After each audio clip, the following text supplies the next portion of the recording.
Bom, na verdade, assim, o Sapo Poço, eu sou um leitor, assim, quanto mais, sabe? Né? Eu tenho tantos livros e eu não tenho tempo para ler todos eles. Se bem que o Veríssimo falou que o Papai do Céu só leva o cara pra lá, depois que ele lê o último livro dele. Eu acho que eu vou ver uns 300 anos, viu? Tem livro pra caramba. Então, assim, eu leio muito. E um dia eu estava indo para São Paulo, eu não sou muito de avião. Quando eu vou para São Paulo, eu vou de ônibus. São 6 horas, significa que eu vou ler pelo menos um livro. E aí eu estava lendo um livro que não tem nada a ver com literatura infantil juvenil, era um livro de economia. Só que no meio desse livro tinha o cara citou uma lenda da Índia. 3 linhas, 4 linhas. Citou bem rapidamente para explicar um ponto de vista dele. Eu achei a lenda tão interessante, que é essa história, o Sapo e o Poço, que enquanto eu tenho um caderninho na minha mochila, que é o caderninho onde eu anoto ideias. E aí eu comecei a escrever essa história. O Sapo e o Poço, que é uma lenda da Índia, que fala sobre essa coisa da zona de conforto, que é uma coisa que o ser humano hoje curte muito, sabe? Eu tenho minha zona, eu tenho meu grupinho no Facebook, eu tenho meus amigos, tudo a gente não quer arriscar. O ser humano é louco pela felicidade, como se a felicidade fosse uma coisa inteiriça e não pequenos arquipélagos num oceano terrível de tristeza, né? Então, assim, eu resolvi criar essa história. Eu falo a história do sapo que vive dentro de um poço, está muito feliz, apesar dele olhar para a boca do poço e ver coisas interessantes surgirem assim na borda do poço, como pássaros estranhos, o céu é lindo e deve ser movediço, porque toda hora muda aquele céu em cima da cabeça dele. Mas como ele estava muito confortável ali dentro, ele não quer saber de se aventurar.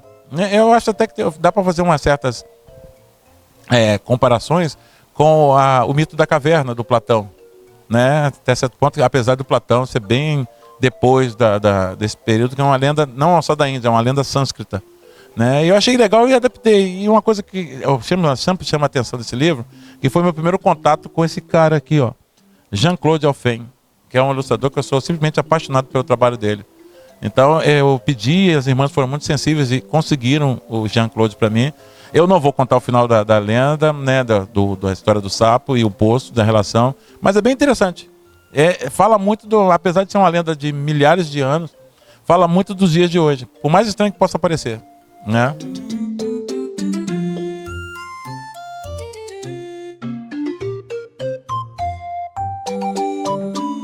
Bom, assim, eu já escrevo agora em outubro, no último dia de outubro eu vou completar 35 anos como escritor, né? E a história é muito engraçada, porque na verdade, assim, eu gosto muito de escrever. Eu até tinha como objetivo também publicar os meus livros, o que eu escrevia, mas eu confesso que seria a minha profissão das horas vagas, porque eu achava pessoalmente que não dava para viver de escrever no Brasil. E aí um amigo do meu irmão trabalhava numa editora aqui no centro do Rio de Janeiro, que nem existe mais, a Editora VEC, e a Editora VEC tinha lançado uns 7 ou 8 revistas de terror, quadrinhos.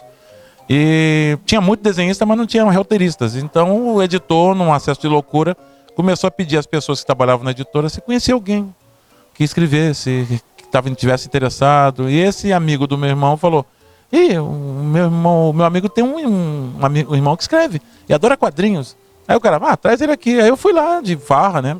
E aí cheguei lá, ele olhou tudo que eu fiz, ele viu pastas e mais pastas com personagens, ideias, ele recusou todas elas, exceto uma, que ele achou muito interessante. Só que como era uma revista de terror, ele falou assim, não vai dar para publicar desse jeito, então a gente vai ter que fazer umas mudançazinhas. O que você sugere? Aí eu matei o personagem, mudei o nome dele, deixou de ser Pedro Salvaterra para virar Jesuíno Boa Morte, e virou um zumbi. E os leitores enlouqueceram com a história, e a editora me chamou e falou, vamos fazer uma série. E foi assim que eu comecei minha carreira, fazendo roteiro de quadrinhos de terror. Um amigo meu em São Paulo, chamado Roberto Kusumoto, que eu fazia quadrinhos com ele, me indicou uma pessoa que é autor também, mas na época ele era editor da editora FTD, o Lino de Albergaria. E o Lino, traz o livro aí para nós lermos. Aí eu dei escrevi o livro, datilografei, coisa e tal. Quando eu mandei, o Lino tinha ido embora.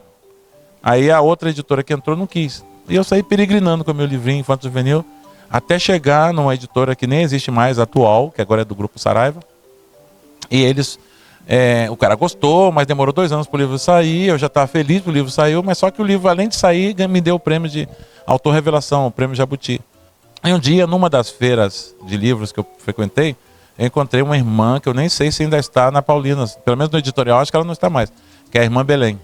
Eu encontrei com ela, era muito simpática, ficamos batendo papo, e aí desse bate-papo surgiu um livrinho chamado Tantos Natais, com várias historinhas de Natal, que eu mandei para ela, ela encaminhou para outra pessoa, não lembro quem foi, e gostaram do livro e publicaram, né? E foi assim que eu comecei nas Paulinas.